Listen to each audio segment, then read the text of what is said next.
Iran అణు కేంద్రాలపై bunker buster బాంబులతో America దాడి చేసింది.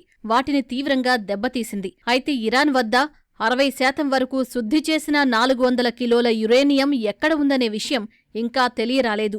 ఈ 400 కిలోల యురేనియంతో 10 అణుబాంబులను తయారు చేయవచ్చని అమెరికా చెబుతోంది.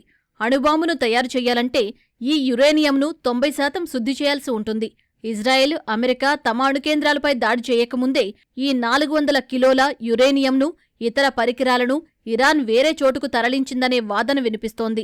ఇరాన్ అణుకేంద్రాలపై అమెరికా దాడులకు ముందు ఫోర్డో అణుకేంద్రం బయట 16 ట్రక్కులు నిలిచి ఉన్న ఉపగ్రహ చిత్రాలు ఇటీవల వెలుగులోకొచ్చాయి.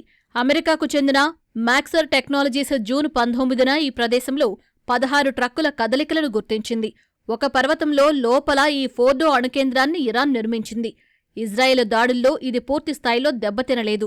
అందుకే ఫోర్డోపై బంకర్ బస్టర్ బాంబులను ప్రయోగించాలని అమెరికాను ఇజ్రాయెల్ కోరింది.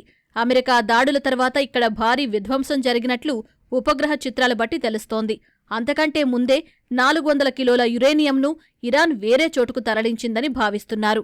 అయితే దీన్ని ఇరాన్ ఎక్కడికి తరలించింది అనేది అంతుచిక్కని ప్రశ్నగా మారింది. ఇరాన్పై ఇజ్రాయెల్ దాడి చేయడానికి వారం రోజుల ముందే అంతర్జాతీయ అణుశక్తి సంస్థ ఇరాన్ అణుకేంద్రాలను తనిఖీలు చేసింది.